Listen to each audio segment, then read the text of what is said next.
Well, good morning, church. I saw that it's raining a little bit outside. Anybody encounter some rain on the way in? Man, we're so grateful that each one of you are here today with us. If you're a guest with us here today, whether somebody invited you, whether you found us on the line, however you got here, we're incredibly grateful that you're here and believing that God has great things in store for every single one of us that's here in this room, including those who are watching online. We're grateful that you're here with us in that way here today. We are continuing a series we started last week called Belonging. We're talking about loneliness and the way that we're made by God to need to be connected to other people. And I'm going to start in a place that we got to last week, and that's with this point. That is that people who are disconnected rarely become all that God has for them. It's just the truth.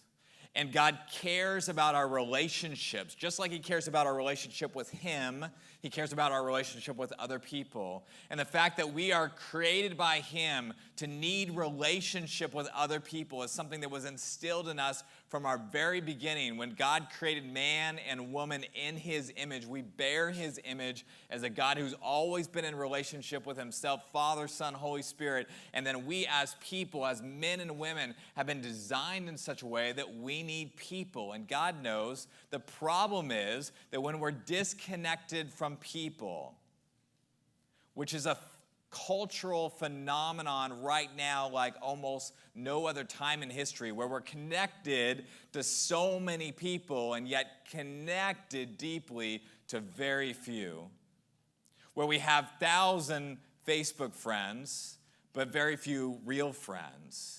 That God knows the fact that we're disconnected is going to be a problem for our future. Why? Because he put inside of me and he put inside of you a need, a human longing that's from God himself placed inside of you to be connected to other people. Now, that may not mean that you're going to be deeply connected to hundreds of people. It might be that you're connected to 1, 2, 3, 5 people deeply, but that connection is critical, not just for your happiness, not just for your joy, although that's all packed into this subject as well, but also for everything that God created you to be and to become in this thing called life.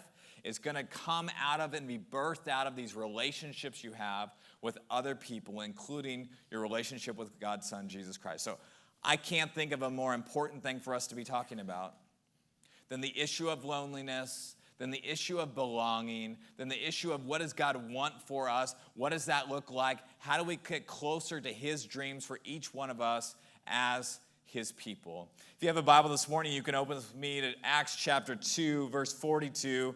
Great passage in the New Testament that we're going to come out from a little bit different direction here this morning. My message title is, This Can't Be Microwaved. This can't be microwaved. How many of you have ever been to a restaurant and ordered something that was just amazing at the restaurant? You brought something home of it, like some leftovers, and you microwaved it, and it kind of resembled what it was to begin with, but it just wasn't quite the same. Anybody ever encounter that in life? The reality is so many things in life take the good stuff takes a lot of time. In food, that's true. The faster you can get it, it's more convenient, but it's probably more simple. And it's something they made a couple hours ago that they've just kept warm for you. It's the good stuff. Like Christina and I were in a great restaurant not that long ago, and I ordered a steak, and I was like, I'm going to get a steak. I'm going to go to the restaurant and eat it. I'm like, I think they've been cooking that all day long. There's no way that it could be that way. The good stuff takes time. The same is true of community. And when God said to Adam in the garden, so critical what we talked about last week, he creates everything, and it's good, and then it's good, and it's good, and it's good, and he's creating the stars and the sky like we just sang about. He's creating all these things, and at the end of it, he said it's good, but then he gets to the man, and he looks at the man, and he's like, the man is right. He's created the way he's supposed to be, and yet he utters the first moment where anything is said to be not good. It's all before sin, all before the fall, all before the rest of the brokenness that's going to come into the world. And yet he looks at Adam alone in a garden, says he's in paradise, everything's as supposed to be. He's created exactly the way that I created him to be. He's good in himself, and yet it's not good. And what was that not good? It's that he was alone. He was alone. And that's a big deal for all of us. And that connects to every single person, not just Adam And we know the story. The next chapter in Genesis from 2, where it's not good for him to be alone, turns into the fall, which becomes not good for all kinds of things. And so our not good, our loneliness, our lack of belonging, lack of connection that even started pre-fall when God looked at it and then created Eve for Adam so that there was human connection that could be possible, just like there was connection between people and God, now people to people. Then the fall happened, which shattered everything else it was. And what was not good in that moment became not good in a much deeper way. And we shatter our relationships. We don't forgive. We break relationships. We end up in isolation. We end up in depression and other results of being disconnected and lonely, just like we said last week, with health impacts of all those things. And so God says it's not good for man to be alone, and yet he's got a dream that's going to take a while. It can't be microwave. It's not simple on the face of it. It takes a little bit of effort for what God wants to accomplish in the human heart through relationships to be possible. By the way, what is God's dream for people and relationships? God's dream for people is really simple. It's that we would be connected to him in a meaningful relationship, first and foremost, primary. And I don't know where everybody is spiritually here today, but just being connected to other people is not going to fill all the holes that are in your heart and in my heart. I have to have a relationship with God because he knows how I was made. He designed me intricately. It says he formed me in my mother's womb. He knew my name before my mother knew my name. He knew my story before I knew my story. From the very beginning, I have to have a relationship with my maker. He has a dream that I would have that relationship. My primary relationship. Secondarily, he has this dream that I would be in connection, and we can use the word community and relationship and a deep connection with other people that he would bring into our life, life-giving people that are sent by him to make a difference in our lives as well. And so we say simply, we need Jesus. We need Jesus. It's not good for us to be alone. And equally significant is we need people. It's not just Jesus, though Jesus is everything in all these ways, and yet he made it to say, even God walking with Adam in the garden, it's still not good. Even though you're with me in the garden and everything is right, it's still not complete. To be complete is for us to be connected in our need for other people. Which brings me to the passage we're going to read today. This is the passage about the early church where they begin to form this sense of connection and belonging with one another. And I want us to read it through the lens, not just of the church, what it means to be the church or what the church was doing. I want us to read it through the lens of God's dream that people would be connected to him and connected to others. I want us to see that in this story because God's the one who's designing it, creating it, and he's the one that becomes the spark for what happens in that early church that we pray, God, may that be true of us. May that be true of our church. May that be true of us as people. May we be connected in the same kinds of ways that they are connected. Imperfect, broken as we are, yet connected and pursuing Jesus together. Acts chapter 2. Verse 42 may be my favorite passage, at least about the church in the whole Bible. It says they devoted themselves to the apostles' teaching, meaning everything that Jesus had taught and handed down to the apostles were handing down to others. They began to just say, we're going to devote ourselves to what Jesus taught us and to fellowship, to the breaking of bread and to prayer. And everyone was filled with awe at the many wonders and signs performed by the apostles. And all the believers were together, and they had everything in common. They sold property and possessions to give to anyone who had need. And every day they continued to meet together in the temple courts. They broke bread in their homes, and they ate together with glad and sincere hearts, praising God and enjoying the favor of all the people. And then this last line, the payoff. And the Lord added to their number daily those who are being saved.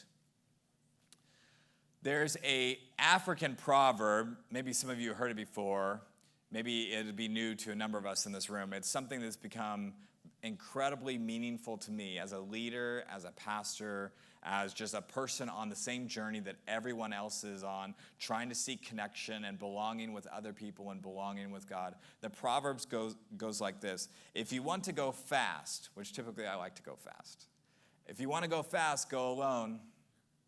But if you want to go far, go together. Let me say it again. If you want to go fast, go alone. But if you want to go far, go together. I think Jesus, at his resurrection, his crucifixion, as he begins to think about how to remedy everything that's broken in humanity, to draw people into a relationship with himself so they can have a relationship with their Father God, so there'd no longer be disconnect there. He starts saying, you know what, they're not going to make it very far, are they? I mean, on their own, they can make some decisions. They can go here and there. And sometimes in life, I don't really want to be encumbered by a bunch of people's like, where are we going to eat? What are we going to do? How are we going to do that? Sometimes I just want to go fast. I just want to go, right? And you can go fast alone. There's a time and a place for that. But you know what? Jesus wants us to go far, doesn't he? So far, we can't even see the destination fully. And to go that far, we have to go together. Who's our together? Our together is Jesus, and our together is other believers who stand in the gap and walk with us. Barring that, we're just not going to go as far as we were created to go. We're not going to be who we were created to be. We're not going to accomplish what we are supposed to accomplish. We're not going to be transformed in the way that God wants to transform us. We're not going to experience encouragement in the way that we were designed to experience encouragement. We're not going to have a sense of belonging the way that God created us to have a sense of belonging. These things are all true. And so Jesus launches the church. He's crucified on a Friday, paying the penalty of sin so we can have a relationship with God. He raises again on the third day, the most powerful event in all of human history, where he says, death, what's death? I'll conquer death. He springs out of the grave. The power of God couldn't be held down to make a statement about who he is and what he's going to do in every human heart forever. All these things. And then he births something called the church, which is part of God's plan to deal with human loneliness. It's like God designed, what's the cure? Adam was broken on his own, the fall, sin. I have to go and I got to pay for the penalty myself, Jesus would say. And then I'm going to create this new sense of community, this new sense of family for people to rally around, to be connected, to have a sense of belonging, to not experience this pervasive loneliness in their life, but have people to walk with, to talk with, to pray with, to be encouraged by, to encourage them back, to care for them, to receive being cared for by them. Jesus says, you know what? I need them to go far, and they're going to have to go together. Because if they don't go together, they're not going to get to the destination that I have in mind. Acts 2, there's so many things happening as he does that. It's like they're committed to being in homes, and they're selling things, and they're having all these things in common, and they're sacrificing their needs for the needs of other people. And that wonders and signs and miracles are happening. People are being healed. People are being transformed. People are giving their life to Christ in a way that they gave their life to Christ. I never expected them to. That's what's happening in the early church, where people are just being added to this new community of people, this new family of people, this new sense of belonging happening right from the very beginning. The opening words of verse 42, they devoted themselves, is pretty critical. The word devoted, what a big word, strong word, right? The word devoted means a couple different things. It means like a profound dedication. Maybe you have something in your life, you're devoted to them. Maybe it's your family. Maybe it's a child. Maybe it's your workplace, or maybe it's whatever your issue is. You're devoted to that, a profound dedication or an abnormal commitment. Devoted is the word that they chose to describe this early church. They said they're devoted to what Jesus taught. Wow, that's so critical. They're devoted to remembering the breaking of bread, remembering his sacrifice, what he did on our behalf. They're devoted to praying and seeking God. And in the middle of that, what's the other they're devoted to? This word called fellowship. Fellowship, it's community, it's belonging, it's relationship with one another. They begin to be devoted to that. And I just want to say this morning. Our Western culture, meaning really Europe, America, our Western culture is incredibly, fiercely independent, isn't it? I mean, how many of you like to be independent and not have to rely on anyone?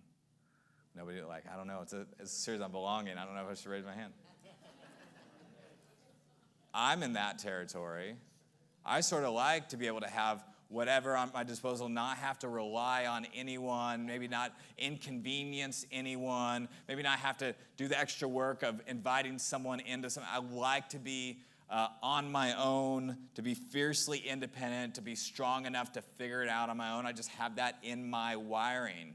The problem is that our Western culture that's so independent, what happens to us is it begins to rob us of the gift of belonging. In fact, independence and isolation, what do they do to us? They are robbing us of the gift of belonging that God created us for.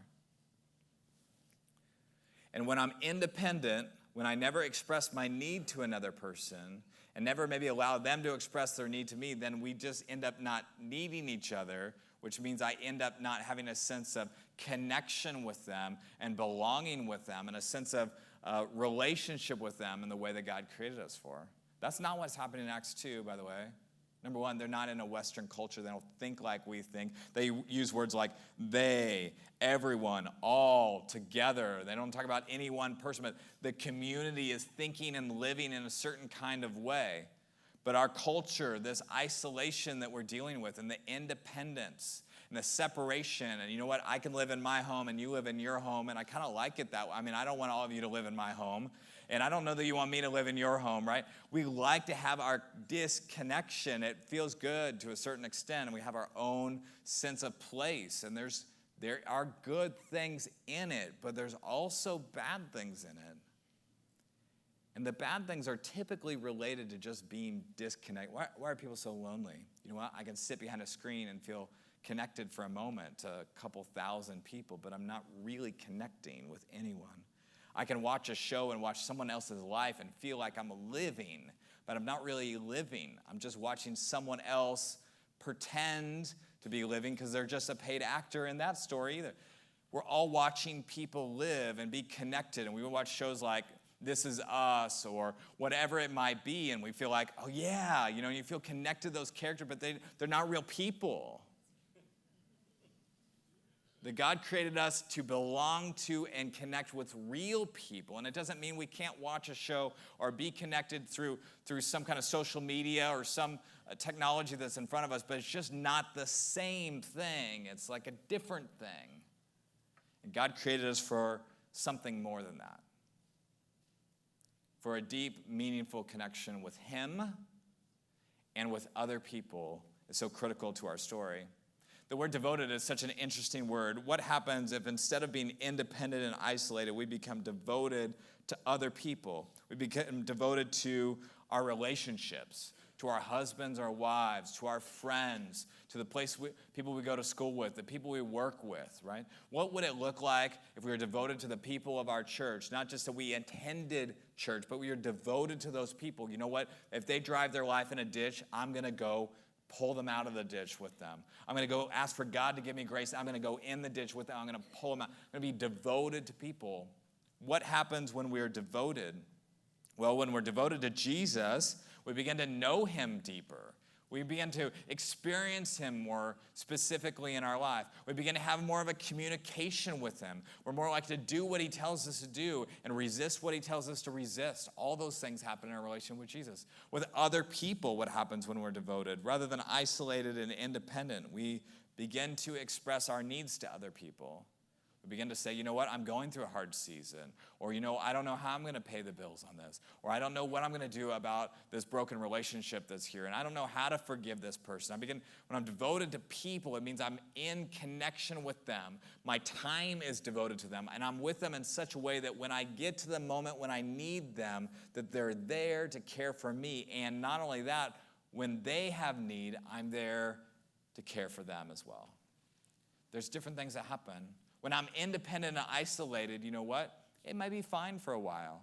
It might be fine for this week and next week. Maybe maybe it's just busy and I'm isolating. But when I pull back from relationships, I begin to rob myself of this gift that God was creating. You see it unfolding in the Gospels and Acts. What's the gift? The gift of salvation. the gift of a relation with God. And then Acts 2, he just keeps giving the gift of a new family, the gift of community, the gift of relationships.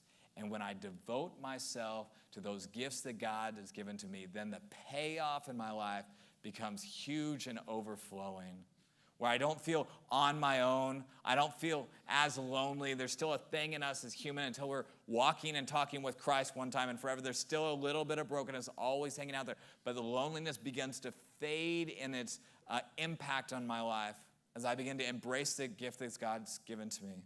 When I'm devoted to others, then I'm never really truly alone. I always have someone to turn to.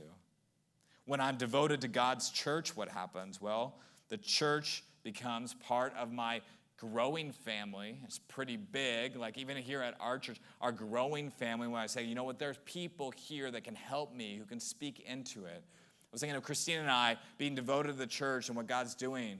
We have 4 young kids, and so we're trying to figure out what does it look like to be a parent. We figured out how to be a parent of a 1, 2, 3, 4, 5, 6, 7, 8-year-old, but now we have a 9-year-old. We've never done that before, so we're learning that. And unfortunately, next year he'll be a 10-year-old, and we have never done that either. And so we turn to some other parents in this church. We're like, hey, you've done this before. Will you just speak into our life? We need some instruction. We need some encouragement. We need you to tell us you went through the same thing. We need you to tell us, yeah, sometimes at 3 a.m. in the morning and the third child wakes up for no apparent reason, you cried too, right? Just somebody to tell us that and pray with us. And so we've been turning to people and like, just speak into our lives. That's what happens when we're devoted to the church. And the reality is the church of Jesus Christ is an important part of God's cure for our loneliness. It just is. It's part of what he created. A relationship with God, relationship with our families as that's able to be possible in our life, and then our relationship with our church family. It's all part of God's design to tell us you don't have to be alone. You're not supposed to be alone. This is how you can be connected. Be connected to me. Be connected to others. Be connected to your church. And when you're devoted to them, that big word, that abnormal commitment. If you could be abnormally committed to your church family, then the gift that God has given will just keep giving in your life and to the lives of others that you're in connection with as well. And that's part of the reason I'm so passionate about the local church, because it's part of just God's design for humans to find him and find their purpose and find their needs met, find how God created us to be in connection with one another. We live in a day and age of two of my favorite things, and that is Amazon Prime and Netflix. When you have an Amazon Prime, you know what I'm talking about when I say Amazon Prime. It's a pretty big deal. So I can now buy almost anything in the world that could be sold, and I can have it at my door in 2 days. That's just the most amazing thing I've ever encountered. Now I got to pay a little bit more money, but then I don't have to pay for shipping for a year. So I'm like, it works out in our favor, and I get everything in 2 days. My kids, if it takes 2 days, are like crying. They're like, when is it coming? And I think this is the story that our grandparents told us about walking to school in the snow barefoot. I'm like, Levi, you don't understand. It used to take a week or two. It just arrived whenever it arrived in the past. He's like, I don't get it, right? I don't understand. Yesterday, we were at the Gathering Place. How many of you have been to the Gathering Place, by the way? Just an amazing park. I heard it was written up in Time Magazine. Recently, I haven't seen it, but I heard that. Just an amazing gift that we have. And yet, we went there yesterday. It was like, it's not as hot as it's been, so we went, but it was hotter than we thought it was. And so we were there about an hour, and we pretty much melted right back to the car. And so here's what my thought was. I was like, they're getting excited. They're hot, but they want to do the next thing. I was like, oh, we could rent a movie. I don't have to go get a movie. I could just like put in the code on my TV. We can rent a movie. So I'm just thinking of other options.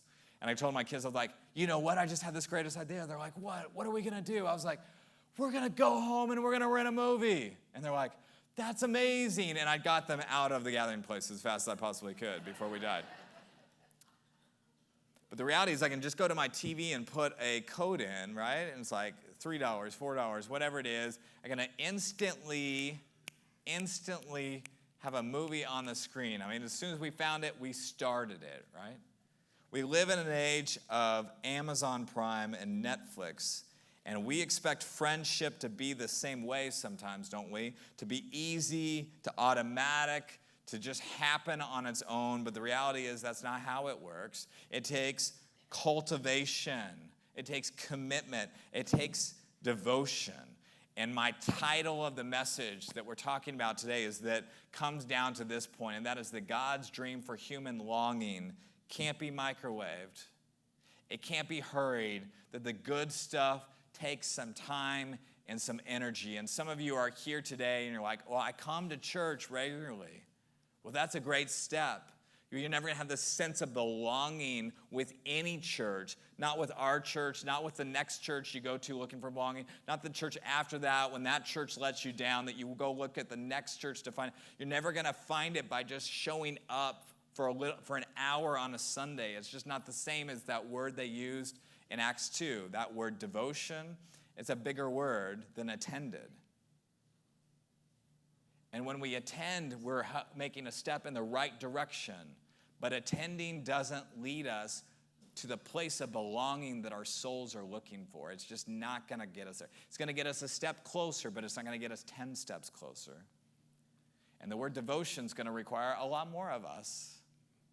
It's going to require us to dig a little deeper and say, you know what, I can't just look around and just expect to immediately have all the friends that my life needs, have all those connections, have those people that, like, I would tell them anything, right? Those people that I could just explain everything that's happening. By the way, you don't have to do that with everybody. Don't do that with everybody. That's a bad approach. But you need to have somebody. You need to have some buddies that you can tell anything to. And they will say, I still love you. I still care about you. I'm devoted to you, just like you're devoted to me. We're in it together. We have a little blip in our life right now. We're a little off track, but we're going to get back on the track together because that's how you made us to be. Age of Netflix and an age of Amazon Prime, we have to remind ourselves friendships just don't work like that. You can't press the button, show up at a thing, and it's ready-made. The good stuff takes time. And it takes shared experiences, mutual vulnerability, sharing, praying, caring. That's God's dream for people, that they might experience that in their own life. And so if you're here today and you're feeling lonely, I get it. I get it, because sometimes I feel lonely. I get it. And what are we supposed to do with it? Well, we're supposed to ask God to allow it to be a catalyst, a kick in the butt, to go be devoted to someone, imperfect as they might be, imperfect as you might be, to go devote yourself to some people, to not take shortcuts, but to give yourself fully to them so that God can do in you what he wants to do in you in so many ways. I heard somebody compare relationships to oak trees and bamboo years ago. This is going to be memorable for us here today. You know, bamboo, in fact, some types of bamboo grows incredibly quickly. In fact, there's a type of bamboo in China that's said to grow about a foot a day. Can you even imagine that? It only does it for the first 90 days, and then it can't go any further. But for the first 90 days, first of all, it sits in the ground for about 5-6 years. Nothing comes up. Nothing happens. It's just in the ground, waiting. You're like, I think we planted that. I don't even remember. Was this where we planted? But it comes up, and then it just grows at an incredible rate. Now, most bamboo doesn't grow that fast, but all bamboo grows quickly. It can grow in a quick time period, and it grows up, and it's new, and it's fresh, and it's exciting. And in a few months, you can see something substantial happening through bamboo. Oak trees are totally different than bamboo. Oak trees take about 20 years to reach their maturity. 20 years is a long time to wait, right? We planted some trees in our backyard not that long ago, and I was asking the guy, like, okay, how long before they begin to block our back fence? Because we have apartment buildings that are 3 stories tall that look right down on our house. Like, how long till they grow up? And he was giving me a little sense. I was like, a little longer than I was hoping for, right? He's like, but when they get there, you're going to go, yes, this was the right decision for us. Well, oak trees take about 20 years to reach their full maturity. But what do you get when you get an oak tree? You get shade, right? They begin to provide. They begin to do what they were created to do. They begin to create a sense of security. If you're in a rainstorm, by the way, and you need to go somewhere, like you can kind of get under something to protect you. It's a symbol for life, symbol for relationships. The reality is in relationships, some relationships, we just feel like, I just got to pursue that fresh, new thing. Like, how can I get it to happen as quick as possible? How can I just quickly jump into relationship? How come something's happening, you get excited. Maybe you go to a new church, and you're like, okay, that feels like the church for me. I see people that I could be in a relationship with. And you wake up a year later, and you're like, okay, well, it just feels the same. I don't have any deeper connection. It's sort of like bamboo that can grow fast and look exciting at the beginning, but it actually provides nothing really substantial over the long haul. It can die and go away just about as soon as it grows. An oak tree stands there and stands the test of time. What I've learned from 13 years of being a senior pastor at this point in my life is that people are desiring relationship. And I just see it all the time in our church and other churches.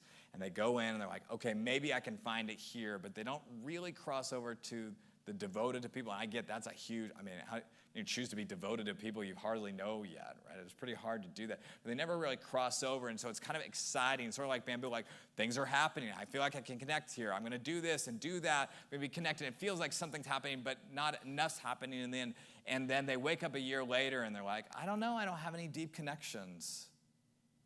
What often happens is people then pick up and they go to the next church and they start over and they walk in the door. I think this is where I can find belonging. I see some people that I can make connections with. And they get into this and get into that and do a few things. Something happens and they wake up a year later and they're like, but I don't have any deep connections. I don't feel deeply connected. And you know what usually happens? They pick up and they go to the next church and they walk in and like, I think there's some people here I can connect with. They get involved in a few things, and then unfortunately the end of that story is either God's got to change the way we're approaching it or they drop out of church altogether. It's one of the most crushing things in my heart as a pastor and as a believer. What God wants to do instead is to go deeply with some people, some imperfect people that you have some commonalities with and you don't have some commonalities with, where you don't get them completely, but you're like, I'm going to plant some roots with some people. And I'm going to grow an oak tree with them. And I'm going to stop pursuing that quick fix, that microwaved relationship that grows out of the ground quickly but doesn't really go anywhere, that I'm not really I'm just watching something. Instead, I'm going to grow an oak tree. And what I want to encourage us today in my message, this can't be microwaved, is just simply to grow an oak tree with someone. Because that's what God has created you for. How do you do it?